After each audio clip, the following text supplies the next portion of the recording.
आमीन। आइए परमेश्वर के लोगों, मेरी और आपकी जिंदगी में समय है कि हम थोड़ी देर पवित्र शास्त्र में से देखें और आज की इस शाम के समय में जो परमेश्वर का वचन देखने को मिलेगा, पहला कुरिन्थियों 15वां अध्याय और उसका 58 पद। आज जो प्रभु के वचन से मैं आपके साथ बोलने जा रहा हूं, उसका शीर्षक है प्रभु के काम में बढ़ते जा। प्रभु के काम में बढ़ते जा, यानी कि हमें इस संसार के अंदर में, जैसे इंसान क्या सोचता है कि मैं दुनियावी रीति से क्या हो जाऊं, आगे बढ़ जाऊं। छोटे विद्यार्थी क्या चाहते हैं कि मैं एजुकेशन में आगे बढ़ जाऊं। एक जॉब वाला क्या चाहता है कि उसकी सैलरी क्या होती जाए, बढ़ती जाए। यानी कि इस संसार के अंदर में यदि हम बात करें तो मनुष्य संसारिक रीति से संसारिक चीजों में तो बढ़ने का प्रयास करता है और कोशिश करता है कि वह संसार में और संसार की बातों में बढ़ जाए। लेकिन परमेश्वर के लोगों, और ऐसा होता भी है कि परमेश्वर इंसान को संसारिक रीति से बढ़ा भी देता है। ऐसा नहीं है कि परमेश्वर ना बढ़ाए, वो बढ़ा भी देता है। लेकिन परमेश्वर के लोगों, हम संसारिक रीति से कितना ही बढ़ जाएं, लेकिन आत्मिक रीति से अगर हम नहीं बढ़े तो हमारी जिंदगी में हमारी आत्मा का उसके प्रति कोई लाभ नहीं है। इसलिए पौलुस एक ऐसा महान शिष्य प्रभु यीशु का हुआ, जब उसने ये पद को लिखा तो इस पद के अंदर में उसने खास तौर से कलीसिया को और विश्वासियों को इस वचन की आयत के द्वारा एनकरेज किया। और क्या किया, परमेश्वर का वचन 58 पद में अगर हम पढ़ेंगे, पहला कुरिन्थियों 15 के 18 में लिखा है, इसलिए हे मेरे प्रिय भाइयों, दृढ़ और अटल रहो और प्रभु के काम में सर्वदा बढ़ते जाओ, क्योंकि ये जानते हो कि तुम्हारा परिश्रम प्रभु में व्यर्थ नहीं है। आमीन। कितनी अच्छी बात कही उसने। एक आयत के अंदर में 3 बड़ी बात पौलुस ने कही। पहली बात क्या कही उसने, सबसे पहली इंपॉर्टेंट बात क्या कही, उसमें क्या रहो, अटल रहो। अटल का मतलब मजबूत रहो, चाहे विश्वास में मजबूत रहो, चाहे पवित्रता में मजबूत रहो, चाहे प्रेम में मजबूत रहो। उसकी वचन की बातों में पौलुस कहता है अटल रहो। कई बार इंसान क्या नहीं रह पाता, अटल ही तो नहीं रह पाता, मजबूत नहीं रहता। स्थितियां कुछ बिगड़ती हैं, परेशानियां इस संसार के अंदर में कुछ बढ़ जाती हैं, तो इंसान अपनी जगह पर अगर हम देखें तो कभी कभी अटल नहीं रह पाता। इसलिए प्रभु यीशु मसीह के वचन को लिखा तो प्रभु यीशु मसीह ने क्या कहा, मेरा वचन कैसा है, अटल है। मेरा वचन कैसा है, अटल है। और उसने एक अच्छा उदाहरण भी दिया। कितना बड़ा उदाहरण प्रभु यीशु मसीह ने कहा, और कहा जमीन और आसमान बदल जाएं, लेकिन मेरा वचन कैसा है, अटल है। मेरा वचन नहीं बदल सकता। यीशु मसीह के ऊपर में बहुत सी प्रॉब्लमें आई, और जितनी प्रॉब्लमें उसके ऊपर आई वो शरीर के अंदर में आई थी। काय में आई थी, शरीर के अंदर में। एक जगह बहुत अच्छी बात लिखी है कि उस व्यक्ति से मत डरो जो तुम्हारे शरीर को नुकसान करता है। लेकिन कलाम में लिखा है, प्रभु यीशु मसीह ने क्या कहा, उससे डरो जो तुम्हारी आत्मा का नुकसान करता है। आमीन। यानी कि आत्मा का नुकसान। हमारे बॉडी के अंदर में शरीर है और आत्मा है। शरीर इंसान का, इस संसार में जितनों ने इस शरीर के अंदर में जन्म लिया है, चाहे कोई कितना बड़ा धर्मी क्यों ना हो, लेकिन सच्चाई और हकीकत यही है कि एक दिन इस शरीर में जन्मा हुआ व्यक्ति इस शरीर को क्या करेगा? छोड़ेगा, इस शरीर को छोड़ देगा। लेकिन शरीर बेशक इंसान का छोड़े, चाहे वो धर्मी हो या अधर्मी हो, लेकिन जो आत्मा खुदा ने आदम के अंदर में फूकी थी, अपनी सांस से जो उसने उसके अंदर में दी थी, वो आत्मा, वो सांसें कैसी थी? अटल थी, इसलिए वो नहीं मर सकती। आत्मा कभी नहीं मरती। हाँ, परमेश्वर के लोगों, इसीलिए मुझे और आपको, अगर मैं यीशु मसीह का उदाहरण दूं, तो यीशु मसीह जब शरीर के अंदर में आए, तो यीशु मसीह का शरीर के अंदर में आने के बाद में अगर हम बात करें, तो उन्होंने आरंभ से कुछ समय के बाद में ही उनकी शुरुआत में आलोचनाएं होना चालू हुई। अरे ये बड़ाई का बेटा है, अरे ये छोटा सा लड़का क्या हमें सिखाएगा। फरीसी और शास्त्री इस तरीके से बात करते थे। और जैसे जैसे प्रभु बड़े होते जा रहे थे उम्र में, वैसे वैसे शरीर के भाव से अगर हम बात करें, तो उनके ऊपर में परिस्थितियां, हालात, उनके दिन प्रतिदिन क्या हो रहे थे? सेवा में क्या हो रहे थे? बिगड़ रहे थे, शारीरिक भाव से अगर बात। लेकिन प्रभु यीशु मसीह कैसे रहे अपने वचन में? अपने पिता की इच्छा के मुताबिक कैसे रहे? अटल रहे। पहला शब्द जो है वो अटल रहे। उन्होंने इस शरीर के अंदर में, इस शरीर के अंदर में सब प्रकार के कष्टों को, सब प्रकार की पीड़ा को, सब प्रकार के रोगों को, पीठ को अपनी छन्नी करा लिया, 39 कोड़े लगवा के, सिर के ऊपर में कांटों का ताज गुंदवा दिया, पसली के अंदर में भाला भुकवा दिया, हाथ और पांव कीलों से ठोक दी गई। और बाइबल में लिखा है, इन सारी बाबत के बावजूद भी खुदावन यीशु मसीह अपने वचन में कैसे रहे? अटल रहे। अटल। आज इंसान पूरी तरीके से परमेश्वर में अटल नहीं रह पाता, पूरा विश्वास योग्य नहीं रह पाता। इसलिए वो कह रहा है पौलुस, हे मेरे भाइयों, प्रभु के वचन में कैसे रहो? अटल रहो।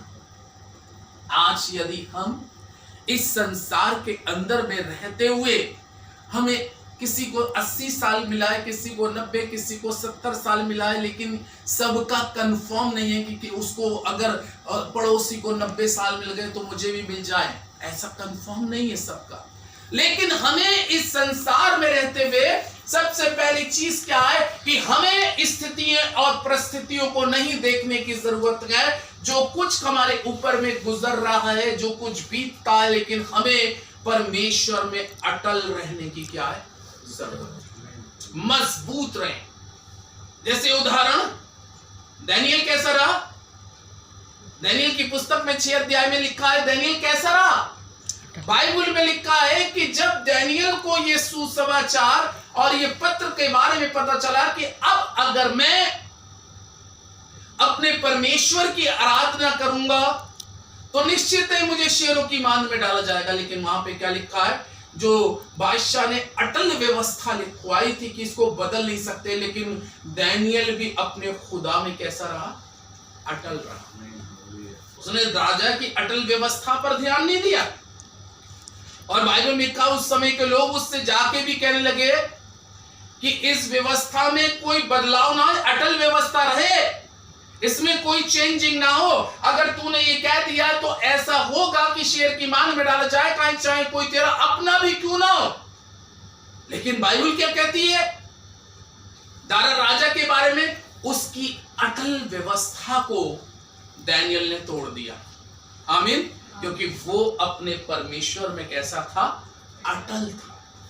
आज यही परमेश्वर हमारी और आपकी जिंदगी के अंदर में, सभी के जीवन के अंदर में ये चाहता है कि हम परमेश्वर में अटल रहे। अटलता का जीवन, मजबूताई का जीवन। परमेश्वर के प्रति वफादारी का जीवन, एक समर्पण जीवन, प्रेम से भरा हुआ जीवन, विश्वास से भरा हुआ जीवन, चाहे आंधी आए या तूफान आए। दानियेल कहने लगा, मैं जिस परमेश्वर की उपस्थिति में रहता हूं राजा, वो मेरा परमेश्वर मेरे साथ है और मैं उसको नहीं छोड़ सकता। तेरी इस अटल व्यवस्था पर मैं इतना मन नहीं लगाऊंगा। मैं अपने खुदा के कलाम पर जो अटल है, जो टल नहीं सकता, और उसका वचन है कि अगर तू आग में होके चले तो मैं तेरे साथ हूं, यदि तू पानी में होके चले तो मैं तेरे साथ हूं। ना तुझे आग जला सकेगी, ना तुझे पानी डुबो सकेगा, क्योंकि मैं सेनाओं का परमेश्वर यहोवा तेरे साथ हूं। और वो अपनी अटल व्यवस्था पर, अपने खुदा की अटल व्यवस्था पर कायम रहा। क्या हुआ? परमेश्वर का पवित्र वचन क्या बताता है कि दारा राजा जब भोर के समय उसके कलाम में लिखा गुफा के पास आया और पुकार के कहने लगा, हे दानियेल, क्या तेरा परमेश्वर यहोवा जिसकी तू अटल व्यवस्था पर चला और तूने अपने परमेश्वर को नहीं छोड़ा, क्या वो तेरा परमेश्वर तेरे लिए कुछ काम करा है? क्या तुझे बचा सका? उसने कहा, देख, मैं जिस खुदा में अटल था उसका वचन अटल है, और उसने अपने फरिश्तों को भेजकर शेरों के मुंह को बंद कर दिया। और मैं, हे राजा, अपने परमेश्वर की दृष्टि में निर्दोष रहा और तेरी भी दृष्टि में मैंने कोई पाप नहीं किया। मालूम है वो दारा राजा क्या कहने लगा? धन्य है दानियेल का परमेश्वर, जिसने शेरों की मान में भेजकर शेरों के मुंहों को क्या कर दिया? बंद कर दिया। खुदा के लोगों, नंबर 1, पहली चीज, हमें परमेश्वर में अटल रहने की जरूरत है, मजबूत रहने की जरूरत है। परमेश्वर मजबूत लोगों से प्रसन्न होता है। बाइबल में लिखा, डरपोक स्वर्ग के राज्य में क्या नहीं होंगे? प्रवेश नहीं करेंगे। उसने साफ शब्दों में कहा कि डरपोक स्वर्ग के राज्य में प्रवेश नहीं करेंगे। डरपोक, उसने ऐसा क्यों कहा? यह शब्द का प्रयोग क्यों किया गया प्रकाशित वाक्य में कि डरपोक उसके राज्य के वारिस नहीं होंगे? क्योंकि अब कठिन समय आएगा, आने वाला वक्त, और अभी भी वर्तमान समय में कठिन वक्त चल रहा है, और इससे कठिन वक्त आएगा। उस समय क्या होगा? परमेश्वर के लोगों, जो आज बड़े विश्वास के साथ कहते हैं, जो आज बड़े ईमान के साथ कहते हैं कि हम परमेश्वर में अटल हैं, लेकिन हो सकता है वो पीरियड जब उनकी जिंदगी में आए, या वो वक्त उनकी जिंदगी में जब आके खड़ा हो, तो हो सकता है कि उनका लास्ट मोमेंट पे, लास्ट समय में उनकी अटलता क्या हो जाए? खत्म हो जाए। अपने शरीर को बचाने के लिए, अपने शरीर को बचाने के लिए वो उस समय उन लोगों की, यानी कि शैतान की इच्छा को पूरी करने के लिए प्रयास करेंगे ताकि अपने आप को बचाएं। इसलिए प्रभु यीशु मसीह ने क्या कहा कि जो मेरे लिए अपने प्राण को देता है वो अपने प्राण को क्या करेगा? बचाएगा। लेकिन जो अपने प्राण को बचाने के लिए मेरी अटल व्यवस्था से मुंह मोड़ लेता है, वो मेरे योग्य नहीं है। इसलिए उसने उनको डरपोक कहा, और उसने कहा डरपोक व्यक्ति स्वर्ग के राज्य में प्रवेश नहीं कर सकता। इसलिए हमें अटल रहने की जरूरत है। मजबूतताई का जीवन, और ये मजबूतताई का जीवन हमारा और आपका कब तक रहना चाहिए? जब तक हमारे पास में जान है, जब तक हमारे पास जीवन है, हमें अपने परमेश्वर में अटल रहने की जरूरत है, और लास्ट समय तक अटल रहने की जरूरत है। तब बाइबल में लिखा, इस अटलता के कारण हम उस परमेश्वर की उपस्थिति में खड़े होने पाएंगे। हालेलुया। अटल जीवन, मजबूत जीवन। दूसरी बात अब क्या कहता है, पढ़िएगा। पहला शब्द मैंने कहा अटलता के बारे में, और प्रभु के काम में सर्वदा बढ़ते जाओ। दूसरी चीज, पहली चीज अटल, मजबूत, कायम रहना, वफादार रहना।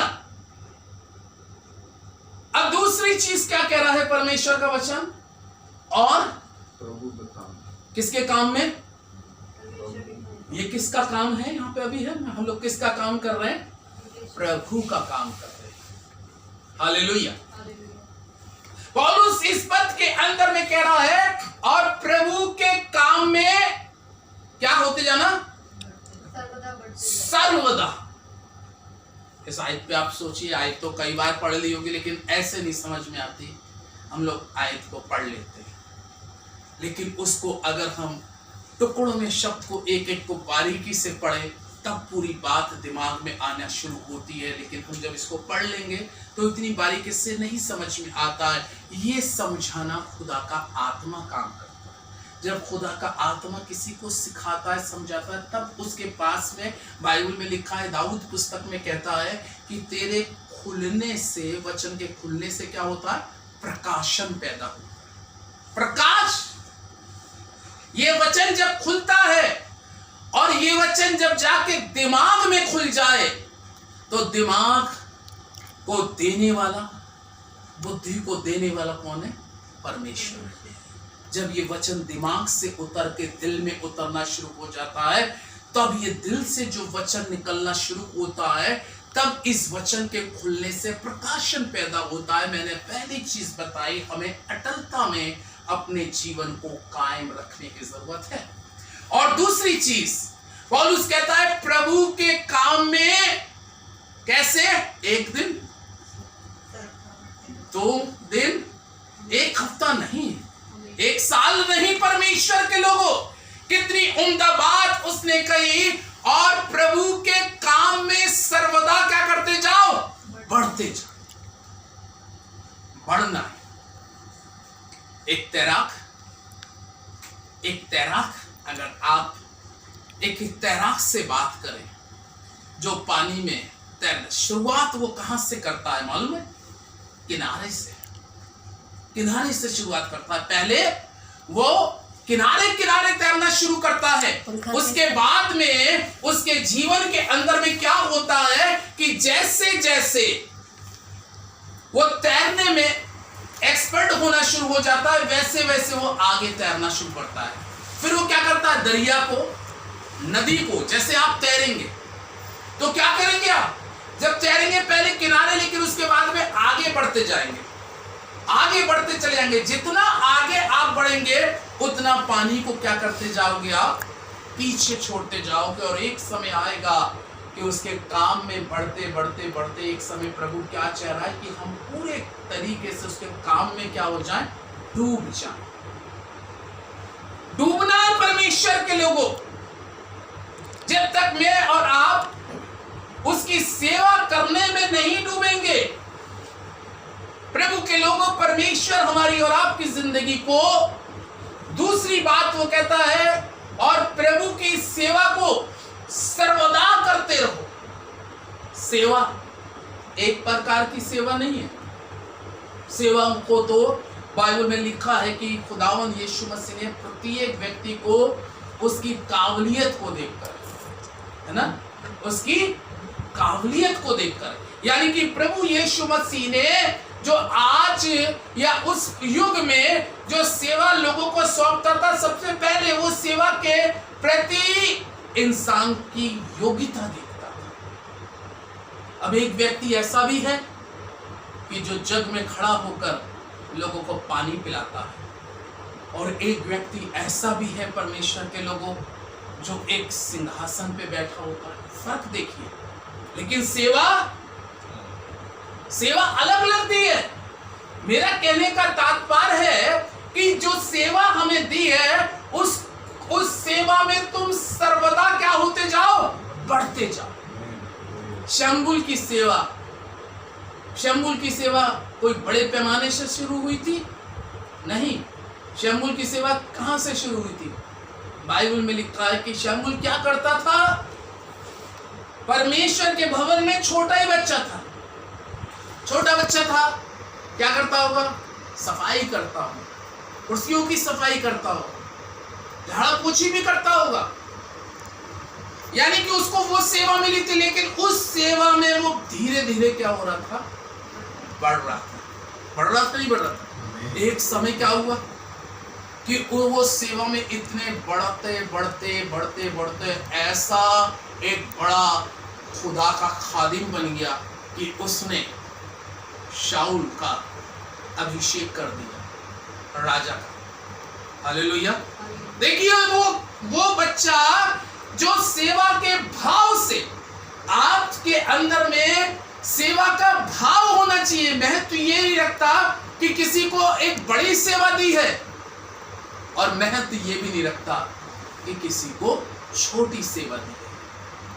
मेन बात है कि जो सेवा आपको और मुझको जिस हिसाब से दी गई है, उस सेवा को हमें और आपको इस सेवा में सदा सर्वदा क्या होने चाहिए, बढ़ना चाहिए।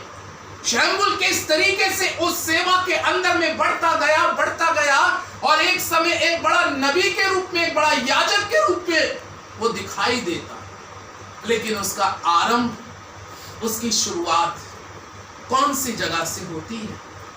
हम प्रभु के लोगों उस जगह पर इंसान को उस छोटी दर्जे पे नहीं देखते। हम सोचते हैं अरे ये व्यक्ति इस मुकाम पे कैसे पहुंच गया। लेकिन अगर जितने भी खुदा के दासों की या खुदा की दासियों की सेवा आप अगर आरंभ में देखें, तो उनकी सेवाओं में बहुत बड़ी कठिनाइयां रही हैं। उन्होंने बहुत परेशानियां झेली हैं, उन्होंने बहुत दुख झेले हैं, उनको छोटे छोटे काम दिए गए, और उन छोटे कामों में जब आपका जीवन परमेश्वर के लिए इस भाव से चल रहा है कि ये सेवा मैं जो कर रहा हूं वो इंसान के लिए नहीं किंतु परमेश्वर के लिए कर। हालेलुया। एक जगह की बात थी, एक चर्च में किसी समय में जाया करता था, और चर्च का मैं उस जगह का वर्शिप लीडर था, और प्रेज एंड वर्शिप लीडिंग नहीं करता था उस जगह पे। और एक फंक्शन था उस चर्च के बाद में, सबों का खाना था, लगभग 200 सवा 200 लोगों का, जाड़े का समय था। मैं अच्छा कोट पैंट पहना था। वर्शिप खत्म हो गई, प्रचार चालू हो गया, प्रचार खत्म हो गया, और उसके बाद में जब खाना बांटने का समय आया, लोग खाना खा रहे थे, प्लेटों का ढेर रखता जा रहा था। और जब मैंने देखा, मेरे से किसी ने ये नहीं कहा कि आप कुछ करो, जब मैंने देखा, मैंने कहा प्लेटें यहाँ है नहीं, सारी गंदी प्लेटें हैं, सब आ रहे हैं, खा रहे हैं, और प्लेटों को डस्टबिन में डाल रहे हैं। ये प्लेट कौन धोएगा? परमेश्वर की आत्मा ने उस जाड़े में भी मुझसे कहा तू बैठ जा और इसको धोना शुरू कर दे। और मेरी प्लेटें जो थी, और मैं बैठ गया ऐसे सूट के अंदर में, मैंने सूट को ऊपर चढ़ाया और मैं प्लेटों को धोने लगा, क्योंकि मेरे अंदर में ये भावना नहीं थी कि मैं प्लेट धो रहा हूँ। अगर मैं ये सोचता कि मैं किसी की झूठन धो रहा हूँ, तो ये मैं इंसान के लिए कर रहा था। मैंने अपने जीवन के अंदर में परिवर्तन ये रखा कि ये सेवा परमेश्वर की है। हालांकि मैं 10 ही मिनट हुए होंगे धोते हुए, 10-12 ही प्लेट धोई होंगी, और बहुत सी बहनें आ गई, अरे पास्टर साहब आप हटिए, ब्रदर आप हटिए, मैंने कहा नहीं, आप भी धोइए, मैं भी धोऊंगा, हम सब मिलके प्रभु की सेवा करें। तो कहने का मतलब है कि जो सेवा आपको मिली है, कभी आप मत सोचिए कि हम हमेशा एक ऊंचे पे दिखाई दें, कभी कभी हम बहुत नीचे पे भी दिखाई देते हैं, कभी कभी हम बहुत निचले स्थान पे दिखाई देते हैं। मैं पॉट भी साफ करता हूँ, ऐसा नहीं है। जब मैं हमारे चर्च वहाँ चलता था तो कभी ललित नहीं आता तो मैं झाड़ू भी लगा देता था, फिर मैं देखता था बाथरूम गंदा, में बाथरूम को भी धो देता था, साफ कर देता। मेरा कुछ नहीं जा रहा, क्योंकि मेरे अंदर में भावना थी कि ये सेवा जो कर रहा हूँ, कोई देखे या ना देखे, हमारी सेवा को कोई देखना और ना देखने का फर्क नहीं है। आपकी कोई सेवा को कोई देखे या ना देखे, इसका फर्क नहीं है। लेकिन जिसके लिए भाव से कर रहे हैं, वो अगर आपको देखे, और वो आपको निश्चित है देखकर आशीष करेगा। क्योंकि तीसरा पॉइंट, अब हम तीसरे पॉइंट की ओर जाएंगे। पहला पॉइंट मैंने आपको बताया, और परमेश्वर के वचन में कैसे रहो, क्या बताया? अटल रहो। नंबर 2, दूसरी चीज क्या बताई? प्रभु के काम में सर्वदा बढ़ते जाओ। अब तीसरी बात आप और बोल दीजिए। क्योंकि ये जानते हो कि तुम्हारा परिश्रम प्रभु में व्यर्थ नहीं है। क्योंकि तुम्हारा परिश्रम प्रभु में व्यर्थ नहीं है। आज जो आप परिश्रम करते हैं, आज जो हम परिश्रम करते हैं, दाऊद अपनी पुस्तक में कहता है, मेरे खुदा तू मेरे मारे मारे जाने का भी हिसाब रखता है। हमारा हिसाब, हमारी सेवा का हिसाब, आपकी सेवा का हिसाब प्रभु के लोगों कोई रखे या ना रखे, लेकिन आसमान का खुदा। कई बार लोग सोचते हैं, ओ मेरे परमेश्वर, ओ भाई मैंने तो बहुत सेवा करी, मैंने बहुत परिश्रम किया, मैं गर्मी में भी जाती थी, मैं बरसात में भीगती भी जाती थी, ओ मैं धूप में भी गई, मैं हर ऋतु में गई, लेकिन मैंने बहुत परिश्रम किया, बहुत मैंने मेहनत करी, लेकिन मुझे मेरी मेहनत का फल नहीं मिला। कलाम क्या कह रहा है? तुम्हारा परिश्रम, अगर तुमने उस सेवा को परमेश्वर की जानकर करी थी, तो मैं ये कहूंगा उसका हिसाब किसके पास था? परमेश्वर। आप मत कहिएगा कि मेरे परिश्रम का मुझे कुछ फल नहीं मिला। कलाम में लिखा है परिश्रम का फल देने वाला परमेश्वर है। आपका काम है कि खुदा में जो परिश्रम आपको दिया गया है, उस परिश्रम में आप लगे रहें और उस परिश्रम में आप आगे बढ़ते रहें और उस परिश्रम में अटल रह के वो परिश्रम करते रहें। निश्चित जाने खुदा के लोगों कि उस परिश्रम का फल इंसान से कभी उम्मीद मत रखिएगा कि आपको कोई इंसान आपके परिश्रम का फल देगा, क्योंकि आपने किसी इंसान की अगर भावना रख के सेवा करिए कि मैं किसी इंसान के लिए जा रहा हूं, तो वो तो सेवा यहीं पे खत्म हो जाए। लेकिन जब आप अपने जीवन के अंदर में इस भावना को रख के चलते हैं, ये सेवा मेरी नहीं, किसी इंसान की नहीं, ये तो मैं सेवा किसकी कर रहा हूं? परमेश्वर की कर रहा हूं।